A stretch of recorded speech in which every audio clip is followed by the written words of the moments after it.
சிவபெருமானின் உதயத்தை கண்ட தாட்சாயினி தேவி அந்த கணத்திலிருந்து மிகுந்த மகிழ்ச்சியுடன் மெய்யான மணமகளாக உண்மையான புன்முறுவலுடன் காட்சியளித்தார். சிவனின் உதயத்தை சற்றும் எதிர்பார்க்காத அங்கு கூடியிருந்த அனைவரும் திகைப்புடன் இருந்தனர். ஏனெனில் யோகியான சிவபெருமான் சுயம்பரம் நிகழும் இடத்தில் கண்டதும் அனைவருக்கும் வியப்பானது. ஆனால் பிரஜாபதியான தட்சன் அழைப்பில்லாத வீட்டின் விழாவிற்கு வருகை தருவது என்பது அநாகரிகமான செயல் என்றும், அழைப்பு இல்லாதவர் எவ்வழியில் வந்தாரோ அவ்வழியே செல்வதே நல்லது என்றும் ஏளனத்துடன் கூறினார். பிரஜாபதியான தட்சனின் இந்த வாதத்தை சற்றும் எதிர்பார்க்காத சபையில் கூடியிருந்தோர் வியந்த அந்த கணத்தில் அங்கு தோன்றிய சிவபெருமான் எதையும் உரைக்காமல் அங்கிருந்து மறைந்தார். பிரஜாபதியான தட்சன் சிவன் மறைந்ததை எண்ணி மகிழ்ந்த நேரத்தில் மணப்பெண் காணவில்லை என தோழிகள் அலறினர். தன் மகளை கவர்ந்து என் குலத்திற்கு இழிவை ஏற்படுத்தவே சிவபெருமான் இங்கு உதயமாகி உள்ளான் என்பதை அறிந்த தட்சன் பித்தனாகிய சிவபெருமானிற்கு சாபம் அளிக்கும் தருவாயில் அங்கு தேவர்கள் உதயமாகி தட்சனின் கோபத்தை கட்டுப்படுத்த முயன்றனர். மூவுலக தேவர்களை கட்டுப்படுத்தும் வன்மை கொண்ட தட்ச பிரஜாபதி அவர்களின் அறிவுரைகளை ஏற்க மறுத்தார். பின் தன் தந்தையான பிரம்மதேவர் அங்கு உதயமானார். ஆனால் தன் தந்தையை மதிக்காமல் சிவனை அவமானப்படுத்தும் விதமாக தட்ச பிரஜாபதி பேசி வந்தார். தாட்சாயினி தேவியை கவர்ந்த சிவபெருமான் தான் வாழும் இடமான கைலாய மலைக்கு அழைத்து சென்றார். அங்கு சிவபெருமானுக்கும் தாட்சாயினி தேவிக்கும் சிவபெருமானின் வாழ்விடத்தில் திருமணம் நடைபெற்றது. சிவனுக்கும் தாட்சாயினி தேவிக்கும் திருமணம் நிகழும் அந்த கண்கொள்ளா காட்சியை பிரம்மாவும் விஷ்ணுவும் தன் மனைவிகளுடன் வந்து தரிசித்து சென்றனர். இவ்வேளையில் யாருடைய அறிவுரைகளாலும் சாந்தியடையாத தட்சன் திருமாலை வணங்கி தன் மனக்குறையை கூறி வேண்டிக் கொண்டு இருந்தார். அங்கு திருமால் உதயமாகி தட்ச பிரஜாபதிக்கு காட்சியளித்தார். திருமாலை கண்ட தட்சன் எழுந்து பணிந்து நின்றார். பின் திருமால் அவனிடம் உன் மனக்கவலையை யான் அறிவேன் என்றும் கூறினார். அதற்கு தட்ச பிரஜாபதி, அனைத்தையும் உணர்ந்த பரம்பொருளே, அந்த பித்தனான சிவபெருமான் என் மகளை கவர்ந்தபோது நீங்கள் அங்கு தோன்றி உங்களின் பக்தனுக்கு ஏற்படும் துன்பத்தை தடுத்திருக்கலாம் என்று கூறி திருமாலிடம் முறையிட்டார். காக்கும் கடவுளான திருமால் தட்ச பிரஜாபதியிடம் தாட்சாயினியின் பிறப்பை பற்றி நீர் அறிவீர் என அறிவோம் என்று கூறினார். உண்மை அறிந்த நீர் அதை நடக்கா வண்ணம் இருக்க எவ்வளவு முயன்றாலும் அது முடியாது. பரம்பொருளான எந்நாளும் உண்மைக்கு மாறாக எதுவும் செய்ய இயலாது. உன் தந்தையான பிரம்மதேவரின் அறிவுரைகளை ஏற்காமல் நீ இழைத்த பிழையாலேயே இந்நிகழ்வானது அரங்கேறியது. ஆணவமின்றி உன் மகளான தாட்சாயினி தேவியை சிவபெருமானுக்கு மனம் முடித்து கொடுத்திருந்தால் இந்நிகழ்வானது அரங்கேறாமல் இருந்திருக்கும் என கூறினார். தான் அன்புடனும் பக்தியுடனும் வணங்கும் திருமாலிடமிருந்து புதிர்ந்த வார்த்தைகளால் எதையும் அவமோதித்து பேச இயலாமல் அமைதியாக நின்றார் பிரஜாபதியான தட்சன். தாட்சாயினி தேவியை கொல்ல சென்ற அசுர வீரர்கள் தோல்வியுடன் வந்ததை கண்ட தாரகாசுரன் சினம் கொண்டு அவர்களை அழித்தான். தன்னுடைய அழிவு காலம் நெருங்கிவிட்டது என்று அஞ்சி நின்றான். இதற்கு தீர்வு கூற தம் குருவான சுக்கிராச்சாரியாரை காண விரைந்தான் தாரகாசுரன். சிவபெருமானையும் தாட்சாயினி தேவியையும் திருமண கோலத்தில் கண்டவர்கள் தம் பிறவி பலனை அடைந்ததாக எண்ணினார்கள். மூவுலகத்தில் உள்ள தேவர்கள் கைலாய மலையில் திருமண கோலத்தில் இருக்கும் சிவபெருமானை காண விரைந்தனர். திருமால் அருளிய அறிவுரைகளால் தான் செய்த பிழையை அறிந்தாலும் ஆணவத்தால் அதை உணர மறுத்தான் பிரஜாபதியான தட்சன். தவம் மேற்கொண்டிருந்த தனது குருவான சுக்கிராச்சாரியாரை கண்டு பணிந்து நின்றான் தாரகாசுரன்.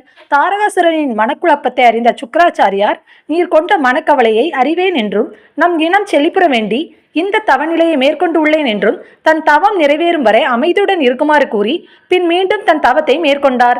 தனது குருவான சுக்கிராச்சாரியாரிடம் ஏதேனும் உபாயம் கிடைக்கும் என எதிர்பார்த்த தாரகாசுரனுக்கு ஏமாற்றம் மட்டுமே மிஞ்சியது. இனியும் ஏதாவது செய்யவில்லை எனில் தன் அழிவு நிச்சயம் நேரிடும் என தாரகாசுரன் அஞ்சினான். நாட்கள் கடந்தோடின. தன் அன்பு மகளான தாட்சாயினி தேவியின் பிரிவை தட்சன் உணர்ந்தார். செல்ல மகள் ஓடி விளையாடிய இடங்கள் மற்றும் தன்னுடன் உரையாடி கல்வி கற்ற இடங்கள் யாவும் தாட்சாயினி பற்றிய நினைவுகளை தட்சனுக்கு அதிகப்படுத்தின.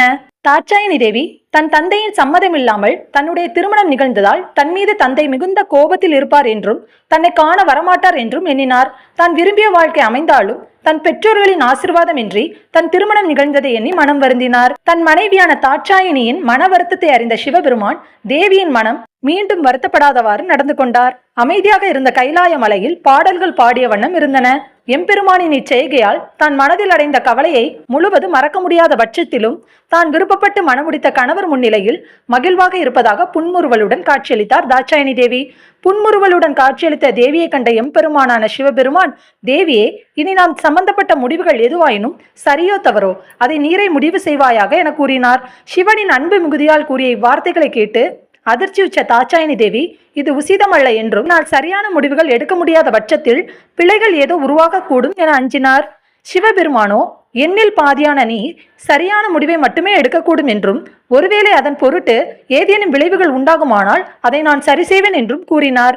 ஆனால் இனிவரும் காலங்களில் என் முடிவுகளை நீரே எடுக்க வேண்டும் என்று திடமாக கூறினார். சிவபெருமானின் வார்த்தைகளை மீறி எதையும் கூற இயலாத நிலையில் என் கணவரான நீங்கள் எவ்வித சங்கடங்களையும் அனுபவிக்க நேராமல் நான் காப்பேன் என்றும் ஏதேனும் பிழைகள் உண்டாயின் அதற்கான முழு பொறுப்பும் என்னையே சாரும் என்றும் தாட்சாயினி தேவி வாக்குறுதி அளித்தார்.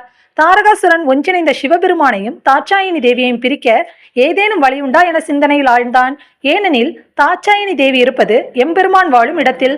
அவ்விடத்திற்கு அவரின் அனுமதியின்றி சென்றால் கண்டிப்பாக தோல்வியே உண்டாகும் என்பதை நன்கு உணர்ந்ததால் இந்த முறை செயல்படுத்தும் திட்டத்தில் எவ்வித தோல்வியும் ஏற்படாமல் இருக்க வேண்டும் என எண்ணினான். தாட்சாயினியின் பிரிவை தாங்க முடியாமல் கைலாயத்தில் உள்ள தன் மகளை பிரஜாபதியான தட்சன் காண சென்றார். தன் மகள் மீது கொண்ட அன்பால் கோபத்தினை மறந்தார். ஆனால் பரம்பொருளான சிவபெருமான் என் மருமகன் என ஆணவம் உண்டாயிற்று. இனி எம்பெருமானும் என் பேச்சை கேட்பார் என எண்ணினார். தன் தந்தை கைலாய மலைக்கு வரப்போகிறார் என்பதை அறிந்த தாட்சாயினி தேவி அடைந்த மகிழ்ச்சிக்கு அளவே இல்லை.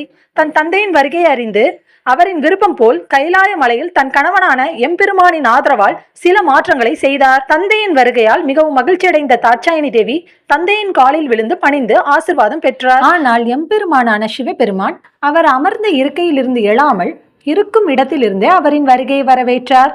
இதனை கண்ட பிரஜாபதியான தட்சன் மிகுந்த சினம் கொண்டார். ஆனால் அதை வெளிக்காட்டாமல் அவரின் மனதிலேயே வைத்திருந்தார். நீண்ட நாட்கள் கழித்து தன் மகளை கண்டதால் அவள் செய்த தவறினை மறந்து ஏற்றுக்கொண்டார். பின் தன் மருமகனான எம்பெருமானிடம் தனக்கு ஒரு உபாயம் செய்ய வேண்டி பிரஜாபதியான தட்சன் சிவனிடம் நின்றார். என்ன வேண்டும் என்று சொல்லுங்கள் என எம்பெருமான் வினவினார். அதற்கு பிரஜாபதியான தட்சன், என் மகளின் பிரிவை என்னால் தாங்கிக் கொள்ள இயலவில்லை. எனவே என் மகளும் என் மருமகனான நீங்களும் என் இல்லத்திலே தங்க வேண்டும் என வேண்டினார். இதை கேட்டதும் அவருடன் வந்தவர்கள் அதிர்ச்சி அடைந்தனர். உலகிற்கு பரம்பொருளான சிவனை தன் இல்ல மருமகனாக அழைத்தது நன்றென்று என அங்கு தட்சனுடன் வந்த அனைவரும் எண்ணினார்கள். தன் தந்தை தன் மருமகனிடம் இவ்விதம் கேட்டதை பார்த்து தாட்சாயினி தேவி அதிர்ந்தார்.